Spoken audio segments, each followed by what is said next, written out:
अस्सलामुअलैकुम। पिछले लेक्चर में हमारा heat and thermodynamics chapter complete हो गया। तो आज हम हीट एंड थर्मोडायनेमिक्स से रिलेटेड कुछ प्रॉब्लम सॉल्व करेंगे। तो प्रॉब्लम वन हमारे पास है, what happens to the pressure P of an ideal gas if the temperature is increased by a factor of 2 and the volume is increased by a factor of 8। तो इस equation को हम सबसे पहले समझने की कोशिश करते हैं। एक इम्पोर्टेंट टिप, जब भी आपको स्टेटमेंट पढ़े तो उनके इम्पोर्टेंट डेटा पॉइंट्स नोट कर लिया करें।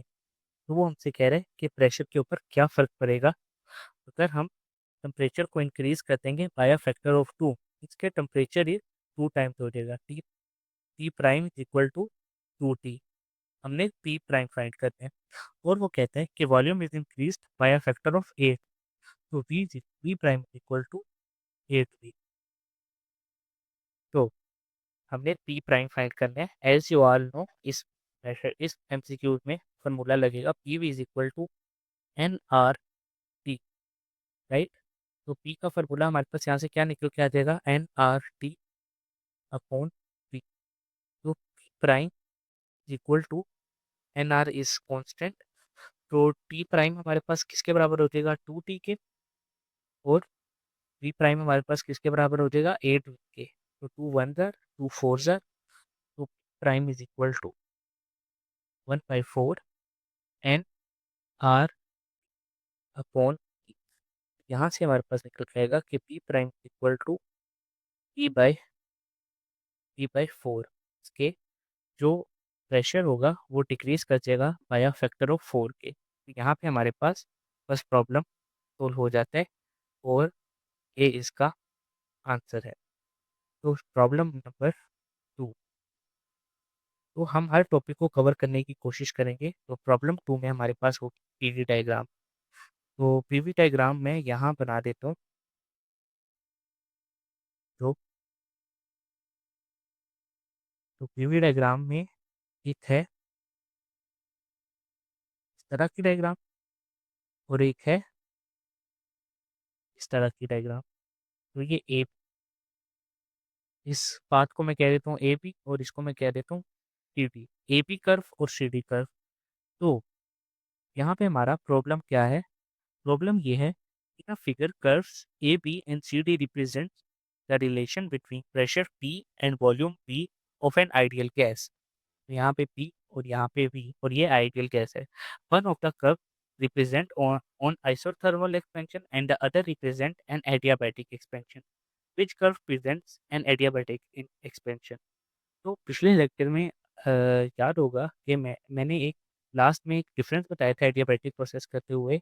ये जो स्लोली स्लोली डिक्रीज करेगा वो होगा आइसोथर्मल प्रोसेस, और जो एकदम से ज़्यादा स्टीप होगा वो होगा एडियाबैटिक प्रोसेस। तो इसका आंसर ये होगा कि curve C D is an example of adiabatic, example of adiabatic curve. तो दो प्रॉब्लम्स हो गई हैं।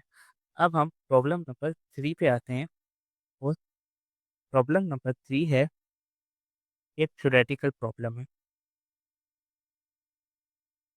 तो प्रॉब्लम नंबर 3 है, the work done in the isochoric process is.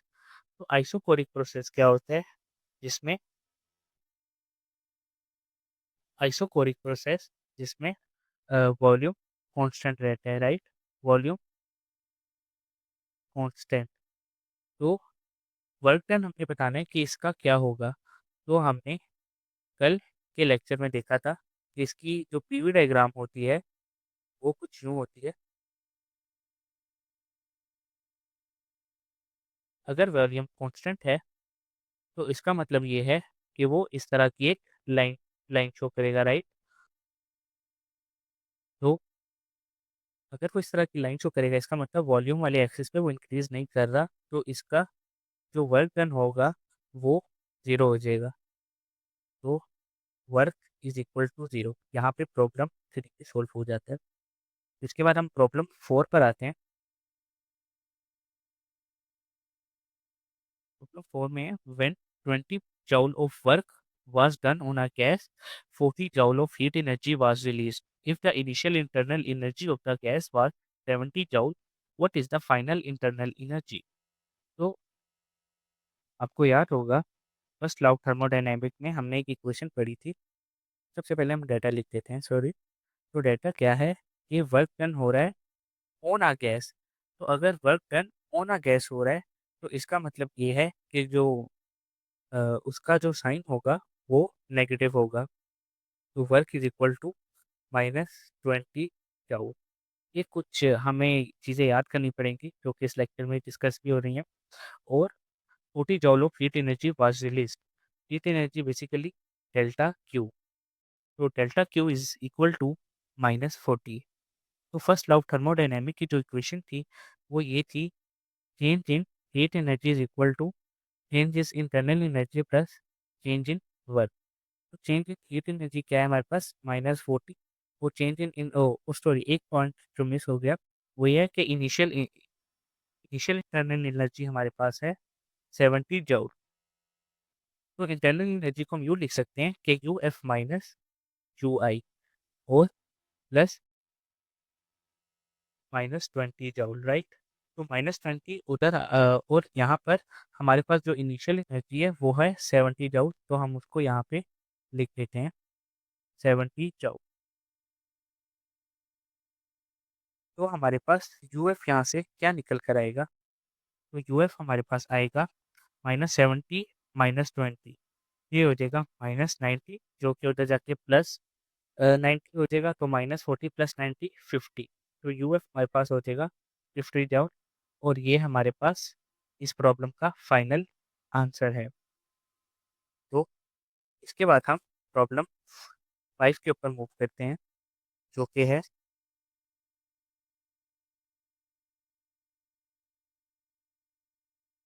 Ideal gas equation से related. As you all know, ideal gas equation का formula क्या है?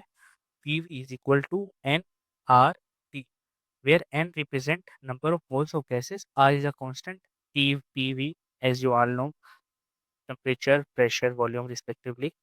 So basically एक इक्वेशन गिवन है हमारे पास और वो हमसे पूछ रहे हैं PV/2 is equal to RT। तो हमारे पास डिफरेंट ऑप्शंस दिए हुए हैं। तो वो बता रहे हैं कि ये वॉल्यूम कितनी क्वांटिटी की गैस को शो कर रहा है।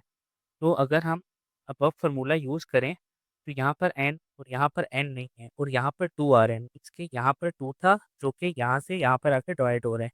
तो इसका जो फाइनल आंसर बनेगा वो ये होगा कि वॉल्यूम, ये जो इक्वेशन है ये volume of 2 mole of gas को बता रही है, राइट। तो इसके बाद हमारे पास एक प्रॉब्लम आता है बॉयल्स लॉ से रिलेटेड। तो problem 6, Boyle's law. So for a gas obeying Boyle's law, if the pressure is doubled, the volume becomes, as we all know, Boyle's law, P is directly proportional to inversely proportional to V। तो वो ये कह रहा है कि pressure double हो जाएगा। अगर प्रेशर डबल हो जाएगा तो वॉल्यूम हाफ हो जाएगा इक्वेशन को मेंटेन रखने के लिए। तो इसका आंसर होगा volume volume will become 1/2 V prime is equal to 1/2V, right. तो प्रॉब्लम 6 एक और पीवी डायग्राम से रिलेटेड है और बहुत इंटरेस्टिंग एग्जांपल है। प्रॉब्लम 7 पीवी डायग्राम से रिलेटेड है। तो सबसे पहले हम एक नीट सी पीवी डायग्राम बना लेते हैं।